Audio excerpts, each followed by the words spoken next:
Hello friends, my name is Amit. स्वागत करता हूं आपका स्मार्ट कीड़ा यूट्यूब चैनल पर। लास्ट टू लास्ट लेक्चर में मैंने आपके साथ डिस्कस किया था स्टेटमेंट्स एंड कॉज इफेक्ट्स, ठीक है। और बहुत से स्टूडेंट्स की डिमांड आई थी कि कॉज इफेक्ट को लेकर के एक और सेशन हमें मिलना चाहिए। इसी वजह से हमने ये लेसन नंबर 11 पूरा डेडिकेट किया है कॉज और इफेक्ट पे, ठीक है। और जिन स्टूडेंट्स ने लेसन नंबर 9 नहीं देखा है वो लेसन 9 देख सकते हैं और फिर इस वीडियो को देख सकते हैं। और अगर नहीं भी देखा है तो भी अगर आप ये लेसन देखेंगे और उसके बाद लेसन 9 देखेंगे आपको क्लियर समझ में आ जाएगा, ठीक है। चलिए फिर जैसे ही हम समझाते हैं कॉज इफेक्ट को, तो एक फिर से डायग्राम सामने आएगा आपके, और इस डायग्राम में आप क्लियरली देख सकते हो कि क्या चीज़ कॉज है और क्या इफेक्ट है। यहाँ पर आपको बारिश का सीन दिख रहा है, कुछ क्लाउड्स दिख रहे हैं, ठीक है। और इसका मतलब इट हैड स्टार्टेड रेनिंग, ये हमारा स्टेटमेंट दिख रहा है। तो क्या इफेक्ट्स आएंगे उसके लिए, मैं अम्ब्रेला यूज़ करूँगा और मैं बोल सकता हूँ आई नीडेड एन अम्ब्रेला। तो मुझे अम्ब्रेला की ज़रूरत क्यों पड़ी? क्योंकि बारिश हुई, वहाँ पर कुछ कॉजेज हुए हैं जिसकी वजह से कुछ इफेक्ट आया है। एक कॉज हमें दिख रहा है क्लियर, जिसकी वजह से एक इफेक्ट होता हुआ दिख रहा है। आई होप आपको ये कॉन्सेप्ट फिर से क्लियर हो गया हो कॉज इफेक्ट का, और बेटर क्लियर हुआ हो। और ये जो सारी क्लियरिटी है हम समझेंगे सब्सिक्वेंट क्वेश्चंस के माध्यम से। तो चलिए फिर से क्वेश्चंस की तरफ बढ़ते हैं। मैं यहाँ से क्लियर कर लेता हूँ। चलिए पहले डायरेक्शंस देखेंगे क्वेश्चंस के। फिर से वही दो स्टेटमेंट्स दिए हैं। In each of the questions below two statements are given, 1 and 2। मैं यहाँ पढ़ रहा हूँ directions. These statements may either be independent causes, effects of independent causes, or effects of a common cause. One of the statement may be effect of the other statement. ये भी हो सकता है कि दोनों एक दूसरे के cause effect हो, या independent causes की वजह से effects आए हों, या effects of a common cause हो। और ये चीज़ हम ऑप्शन में भी देखेंगे। Read both the statements and decide which of the following answer choice correctly depicts the relationship between these two statements. और जो सब्सिक्वेंट क्वेश्चंस आएंगे उनमें भी यही डायरेक्शंस होंगे, ठीक है। हमें इन्हीं डायरेक्शंस को फॉलो करना है। तो चलिए बहुत तेजी से स्टेटमेंट्स देखते हैं। पहला स्टेटमेंट क्या कहता है? थोड़ा सा एम्बिग्यूअस क्वेश्चन मैंने स्टार्ट किया है ताकि मैं एक क्वेश्चन का आंसर करूंगा आज। एक स्टूडेंट ने एक क्वेश्चन पूछा था पिछले कुछ लेक्चर्स में, तो उसका आंसर मैं इस पर्टिकुलर क्वेश्चन के माध्यम से देना चाहूँगा। तो स्टेटमेंट 1 कहता है राम हैज टर्न इनसोमनियाक, ठीक है। मैं फिर से क्लियर कर देता हूं ताकि आप स्टेटमेंट पढ़ सकें। Ram has turn insomniac as he is not sleeping well in the night, ठीक है। राम रात में सो नहीं पा रहा, he has turn insomniac. Statement 2 कहता है Ram has lack of appetite and eats less. अब वो कुछ कम खाना खा रहा है, उसका एपेटाइट कम हो चुका है, ठीक है। ये सेकंड स्टेटमेंट कहता है। अब क्या ये एक दूसरे के कॉज इफेक्ट हो सकते हैं? क्या इनमें से कोई एक स्टेटमेंट ऐसा है जो कॉज होगा और दूसरा उसका इफेक्ट होगा? देखिए यहाँ पर ये बात क्लियर है कि राम के साथ कुछ हो रहा है, ठीक है। राम के साथ दो चीज़ें हो रही हैं, एक तो वो खाना कम खा रहा है और दूसरा वो सो कम रहा है। ऑब्वियसली ये इफेक्ट्स हैं, ये तो हम क्लियर बोल सकते हैं।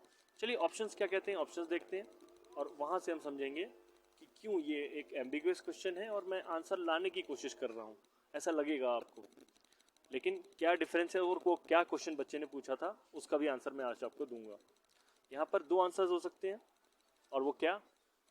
ये जो इफेक्ट्स हैं, दोनों ही इफेक्ट्स हैं, वो किसी अंडरलाइन कंडीशन की वजह से हैं, ये तो हमें समझ में आ चुका है। अच्छा ऑप्शन ए हम पहले देखते हैं। ऑप्शन ए क्या कहता है? ऑप्शन ए कहता है statement 1 is the cause and statement 2 is the effect. बिल्कुल नहीं, ये तो हम रिजेक्ट कर सकते हैं आउटराइटली। तो ये तो हो ही नहीं सकता क्योंकि ये ऑब्वियसली दोनों इफेक्ट्स हैं, ये तो हमें दिख ही रहे हैं। तो ए और बी दोनों ही नहीं हो सकते, ठीक है। ऑब्वियसली ऑप्शन सी की तरफ अगर आप देखो, both the statements 1 and 2 are independent causes, तो ये कोई कॉज नहीं है, ये तो इफेक्ट्स हैं, ये तो हम पहचान चुके हैं। तो तीसरा भी नहीं हो सकता। ऑप्शन ए बी सी तीनों रिजेक्ट हो चुके हैं। ऑप्शन डी और ई क्या कहता है? ऑप्शन डी कहता है कि both the statements are effects of independent causes, और ऑप्शन ई कहता है both the statements 1 and 2 are effects of some common cause. Ambiguity कहाँ आती है? एम्बिग्यूटी यहाँ आती है कि जब ये दोनों इफेक्ट्स हम देखते हैं तो दो बातें हमारे सामने आती हैं। क्या कारण है जिसकी वजह से राम की ये कंडीशन हुई है? बहुत से कारण हो सकते हैं। कोई अंडरलाइन कंडीशन जब मैं बोलता हूँ तो इसका मतलब राम के साथ बहुत कुछ ऐसा कुछ हो रहा है जिसकी वजह से ना वो खाना खा रहा है और ना वो सो रहा है। क्या वो एक कारण होगा? क्या वो मल्टीपल कारण हो सकते हैं?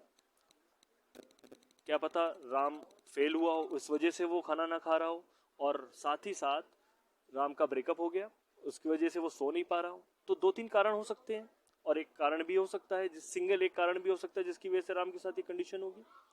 एक स्टूडेंट ने जो क्वेश्चन पूछा वो ये पूछा कि कैसे हम अपनी इमोशनल थिंकिंग और लॉजिकल थिंकिंग का डिफरेंशिएशन कर सकते हैं। मैंने आपसे कहा था जब हम बेसिक नॉलेज पढ़ रहे थे कि हमें इमोशनली कम सोचना है और लॉजिकली ज़्यादा सोचना है। जितनी इन्फॉर्मेशन हमें दी है उसके हिसाब से हमें चलना है। और दो तरीके के आर्ग्यूमेंट्स हम देखेंगे, डिडक्टिव होंगे या इंडक्टिव होंगे। इंडक्टिव कहाँ होंगे? जहाँ पर प्रोबेबिलिटी होगी किसी चीज़ की होने की। अब सवाल ये आता है कि क्या यहाँ पर ये डिडक्टिव आर्ग्यूमेंट है? जी नहीं, ये तो हमें मालूम है क्योंकि यहाँ पर कुछ 100% श्योर नहीं है, हर चीज़ की पॉसिबिलिटी है, तो ये ऑब्वियसली इंडक्शन की श्रेणी में जाएगा। ये जो आर्ग्यूमेंट्स जो आप देख रहे हो, जो स्टेटमेंट्स आप देख रहे हो, वो इंडक्शन है। जब इंडक्शन की हम बात करते हैं तो वहाँ हम प्रोबेबिलिटी की बात करते हैं। अब इस बात की कितनी पॉसिबिलिटी है या कितनी प्रोबेबिलिटी है कि राम के साथ कुछ ऐसा कारण हुआ होगा जिसकी वजह से ये दो चीज़ें हुई होंगी, ये दोनों इफेक्ट्स हमें देखने को मिल रहे हैं। बहुत ज़्यादा अगर आप चांसेस देखोगे, ज़्यादातर लोगों के साथ ये कारण एक सिंगल कारण होगा जिसकी वजह से दोनों चीज़ें हुई होंगी। बहुत ही कम ऐसे चांसेस होंगे कि राम के साथ सब्सिक्वेंट 2 या 3 ऐसे कारण हुए होंगे। ठीक है, ये इमोशनल थिंकिंग है। और लॉजिकली भी अगर हम सोचें यहाँ पर, तो ऑब्वियसली अगर हम देखें परसेंटेज वाइज, अगर हम देखें लॉजिकल सोचने पे हमें ये पता चलता है कि इस बात के ज़्यादा चांसेस हैं कि सिंगल एक कॉज की वजह से ये दोनों इफेक्ट्स आए हैं। राम फेल हो गया, राम का सिलेक्शन नहीं हुआ, उस वजह से वो दुखी रहने लगा, उसने खाना कम कर दिया और सोना भी बंद कर दिया। ये लॉजिकल पॉइंट ऑफ व्यू हो सकता है, इसके चांसेस ज़्यादा हैं, इसकी प्रोबेबिलिटी 80 to 90% होगी। हाँ, इस बात की प्रोबेबिलिटी कि बहुत सारे ऐसे कारण होंगे जिसकी वजह से राम के साथ ये चीज़ें हुई होंगी, वो कम होगी। और हम ये मान के चल रहे हैं 50 to 60% चांसेस ऐसे होंगे कि राम के साथ 2 या 3 ऐसे कारण हुए होंगे जिसकी वजह से ये दो इफेक्ट्स आए हैं। फिर लॉजिकल पॉइंट ऑफ व्यू से हम ये कह सकते हैं कि हमारा आंसर ऑप्शन ई होगा। बिल्कुल, कुछ ऐसा कॉमन कॉज है, एक ऐसी अंडरलाइन कंडीशन सिंगल है जिसकी वजह से ये 1 और 2 हमें होते हुए दिख रहे हैं। आई होप आप दोनों चीज़ों के बीच में डिफ्रेंशिएट कर पा रहे हो। इमोशनली नहीं सोचना है, लॉजिकली जब हम सोचेंगे तो हम प्रोबेबिलिटी देखेंगे उस चीज़ के होने के चांसेस कितने हैं, बस उसकी वजह से हमें पता चला कि हमारा आंसर ऑप्शन ई बेटर होता हुआ दिख रहा है। एम्बिग्यूटी नहीं आनी चाहिए। क्यों होगी एम्बिग्यूटी? जब हमें क्लियरिटी पता है कि प्रोबेबली इस बात के चांसेस ज़्यादा हैं, हमें चांसेस देखने हैं, ठीक है, बस प्रोबेबिलिटी देखनी है। बस यहीं पे डिफ्रेंसिएशन आता है लॉजिकल और इमोशनल थिंकिंग का। हमें इमोशनल नहीं होना है, हमें अपने पास्ट एक्सपीरियंसेस में अभी नहीं जाना है, हमें बस लॉजिकली सोचना है कि क्या ऐसा हो सकता है, क्या कितने चांसेस हैं कि ऐसा होने के कि एक पर्टिकुलर अंडरलाइन कंडीशन की वजह से ये दो इफेक्ट्स आ रहे हैं। आई होप ये बात मेरी क्लियर हो गई हो। मैंने कोई आंसर लाने की कोशिश नहीं की है, ठीक है, कि मेरा आंसर ऑप्शन ई ही आना चाहिए। उसके चांसेस ज़्यादा हैं इसीलिए वो ऑप्शन ई आ रहा है, ठीक है, उसकी प्रोबेबिलिटी ज़्यादा है, उसके परसेंटेज ऑफ चांसेस ज़्यादा होंगे। 10 में से 8 चांसेस ऐसे होंगे कि एक कंडीशन पर्टिकुलर की वजह से ये इफेक्ट्स आएंगे। ठीक है, आई होप ये चीज़ क्लियर हो गई हो। अब हम नेक्स्ट क्वेश्चन की तरफ बढ़ेंगे। इसका सोल्यूशन मैंने सिंगल लाइन में लिखा हुआ है और आप पॉज करके पढ़ सकते हैं, ठीक है। और मैं बढ़ूंगा नेक्स्ट क्वेश्चन की तरफ। नेक्स्ट क्वेश्चन क्या कहता है? फिर वही डायरेक्शंस हैं और स्टेटमेंट्स क्या है? India won the match as bowlers secured wickets. फिर स्टेटमेंट 2 क्या कहता है? India won the match as Kohli made century. मतलब दो आपको दिख रहे हैं यहाँ पर स्टेटमेंट्स, दोनों कंडीशन, दोनों में आपको क्लियर इफेक्ट दिख रहा है कि इंडिया ने जीत लिया है मैच, तो ये तो इफेक्ट्स हैं। और कारण भी दे दिया गया है, तो बड़ा आसान सवाल है। दोनों में कारण दिया गया है। पहला स्टेटमेंट में कारण दिया है बॉलर्स सिक्योर्ड विकेट्स, बॉलर्स को विकेट्स बहुत ज़्यादा मिले इसलिए इंडिया ने मैच जीत लिया। और दूसरा कारण कहता है कि कोहली मेड सेंचुरी और इंडिया ने मैच जीत लिया। तो अब हम ऑप्शंस की तरफ बढ़ेंगे। ऑप्शंस क्या कहते हैं? ऑब्वियसली ये दोनों इफेक्ट्स हैं, तो पहला और दूसरा तो नहीं हो सकता, ठीक है, ए और बी नहीं हो सकता। सी ऑब्वियसली ये इंडिपेंडेंट कुछ इफेक्ट्स दिखे हैं हमें, तो इंडिपेंडेंट कॉजेज तो नहीं हो सकते, तो ऑप्शन सी भी नहीं हो सकता। बोथ दी स्टेटमेंट्स 1 और 2 are effects of independent causes. बिल्कुल, हमें तो इंडिपेंडेंट कॉजेज दिख रहे थे, एक में विकेट्स मिले और दूसरे वाले में हमें कोहली को सेंचुरी पड़ी, इसी वजह से भारत ने मैच जीत लिया। तो ऑप्शन डी मेरा सही आंसर आ रहा है, बिल्कुल। तो इसी के साथ मैं इसका सॉल्यूशन फिर पोस्ट करूंगा आपके सामने, आप सॉल्यूशन देख सकते हैं। आंसर है ऑप्शन डी, सॉल्यूशन यहाँ लिखा हुआ है, आप पढ़ सकते हैं। चलिए नेक्स्ट क्वेश्चन देखते हैं बहुत तेजी से। पहला statement, banks make money by lending loans to the borrowers and charging interest on these loans. पहला स्टेटमेंट ये कहता है कि बैंक्स पैसा बनाते हैं लोन्स दे करके बोरोवर्स को और उनसे इंटरेस्ट चार्ज करते हैं, इसी से उनका पैसा आता है, इससे वो पैसा कमाते हैं। स्टेटमेंट 2 कहता है बैंक्स पे interest on the money deposits of the customers. अब बैंक्स कैसे ऑपरेट करते हैं ये तो हमें पता ही है। बैंक्स कमाते कैसे हैं? ऑब्वियसली जब लोन देंगे उससे जो पैसा कमाएंगे उससे वो लोगों को इंटरेस्ट देंगे, जो कस्टमर्स ने डिपॉजिट किया है पैसा उस पर उसको इंटरेस्ट मिलेगा। अब ये कैसे कमाते हैं ये तो आप समझ सकते हो कि वो ज़्यादा रेट ऑफ इंटरेस्ट पर लेंड करते हैं और कम इंटरेस्ट पर वो पैसा डिपॉजिट करवाते हैं, तभी उनका मार्जिन आता है। ठीक है, तो क्या यहाँ पर आपको वो कॉज इफेक्ट वाली बात दिख रही है? क्या चीज़ कॉज है और क्या इफेक्ट है? क्या ये दोनों इंडिपेंडेंट कॉजेज हैं या इंडिपेंडेंट इफेक्ट्स हैं या एक दूसरे के कॉज इफेक्ट हैं? ऑब्वियसली अगर मैं स्टेटमेंट 2 देखूं, लॉजिकली अगर मैं सोचूं कि इंटरेस्ट कहाँ से वो पे करता होगा मनी डिपॉजिट कस्टमर को, अगर हम पैसा जमा करते हैं बैंक में, अगर मुझे उसका इंटरेस्ट कहाँ से मिलेगा? ऑब्वियसली बैंक कहाँ से पैसा कमा रहा है? लैंड करके। तो statement 1 is the cause and statement 2 is its effect. ये हमें दिख रहा है, बिल्कुल कोई आंसर लाने वाली बात नहीं हुई है यहाँ पे, बिल्कुल लॉजिकल बात है कि बैंक्स का जो पहला स्टेटमेंट यहाँ पे दिया है ऑब्वियसली क्लियर कॉज है, और स्टेटमेंट 2 बैंक्स पे interest on money deposits of the customer is the effect. तो ये हमारा आंसर क्या होगा? बिल्कुल हम क्लियर यहाँ पे कर सकते हैं।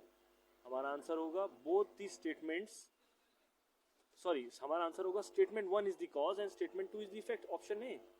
ठीक है, और इसका सोल्यूशन फिर आपको यहाँ पोस्ट किया गया है, आप देख सकते हैं, आप पढ़ भी सकते हैं। और इसको पॉज करके मैं नेक्स्ट क्वेश्चन की तरफ बढ़ूंगा आपके। अगला क्वेश्चन फिर से वही डायरेक्शन से स्टेटमेंट 1 देखते हैं। Any government action that intrudes on the right of privacy is unconstitutional. कोई भी गवर्नमेंट एक्शन जब आपके राइट ऑफ प्राइवेसी पर इंट्रूड करेगा, यहाँ पर आपका राइट ऑफ प्राइवेसी हनन होगा उसका, तो आप वो उसको अनकॉन्स्टिट्यूशनल बोल देंगे। ठीक है, मतलब वो असंवैधानिक हो जाएगा, गलत हो जाएगा, हमारे संविधान के खिलाफ हो जाएगा। और स्टेटमेंट 2 क्या कहता है? Requiring government employees to take a drug test is unconstitutional. अब यहाँ पर गवर्नमेंट एम्प्लॉयज की बात की गई, ड्रग टेस्ट की बात की गई, और फिर वही बात बोली कि वो अनकॉन्स्टिट्यूशनल है। ऑब्वियसली यहाँ पर कुछ इफेक्ट आ रहा है, बिल्कुल। क्या ड्रग टेस्ट करना आपकी राइट ऑफ प्राइवेसी का इन्फ्रिंजमेंट है? क्या उसका हनन होता है? अगर आपसे बिना पूछे आपसे बोला जाए नहीं आपका मैं ड्रग टेस्ट करूंगा, तो ऑब्वियसली मेरा राइट ऑफ प्राइवेसी का हनन हो रहा है यहाँ पर। ये लॉजिकल थिंकिंग है। तो क्या कॉज है और क्या इफेक्ट है यहाँ पर? ऑब्वियसली पहला अगर हम ऑप्शन देखें तो ये वो कॉज है, और ऑप्शन 2 जो होगा वो उसका इफेक्ट होगा। तो हमारा आंसर फिर क्या आएगा? Option A. ठीक है, हम ऑप्शन ए पे क्लियरली टिक कर सकते हैं क्योंकि मेरा राइट ऑफ प्राइवेसी पर आपने हनन किया है, तो इसीलिए ये आंसर आएगा। ठीक है, इसका सॉल्यूशन फिर पोस्ट किया गया है यहाँ पर, और आंसर आप यहाँ देख सकते हैं। ऑप्शन ए मैंने एकदम क्लियर टिक किया है। आई होप आपको कोई एम्बिग्यूटी हो तो आप पूछ सकते हो कमेंट्स के द्वारा। ठीक है, अगर आपका आंसर कुछ और आ रहा है या आप कुछ और सोच रहे हैं तो ज़रूर मुझे कमेंट करके बताना आप।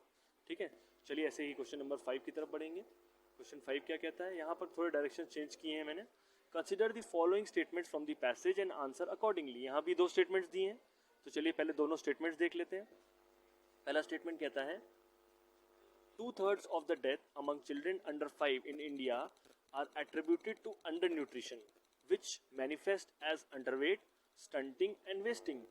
ठीक है, 2/3 बच्चे भारत देश में हमारे जो 5 साल के अंडर हैं वो मेलन्यूट्रिशन के शिकार हैं।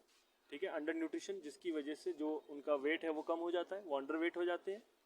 और वेस्टिंग एक कंडीशन होती है जहाँ पर जो बॉडी का जो रेशियो है वेट से वो कम हो जाता है, तो एक ये प्रॉब्लम है यहाँ पर शो की गई है। सेकेंड स्टेटमेंट क्या कहता है? Malnutrition is the silent killer that results in compromised physical and mental development. अब यहाँ पे मैल न्यूट्रिशन की बात की गई और ये बताया गया कि साइलेंट किलर है वो, जिसकी वजह से आप देखोगे कि जो बच्चों की जो मतलब जो किसी भी पर्सन की physical and mental development compromise हो जाती है, उसका स्कूल परफॉर्मेंस कम हो जाता है, उसकी इंटेलेक्चुअल कैपेसिटी रिड्यूस हो जाती है, यहाँ तक कि उसके आगे आने वाले समय में यहाँ पर लिखा है later even impacts adult income generation, मतलब उसकी जो कमाने की जो क्षमता है वो भी कम हो जाती है, क्योंकि वो मैल न्यूट्रिशन का एक शिकार है, वो एक साइलेंट किलर है एक तरीके से देखा जाए तो ओवरऑल जो बात बोली गई है। तो यहाँ दोनों ही जो स्टेटमेंट्स हैं वहाँ पर अंडर न्यूट्रिशन और मैल न्यूट्रिशन की बात की गई है। बिल्कुल, क्या ये दोनों स्टेटमेंट्स कुछ इफेक्ट्स शो कर रहे हैं? बिल्कुल क्लियर इफेक्ट्स शो कर रहे हैं।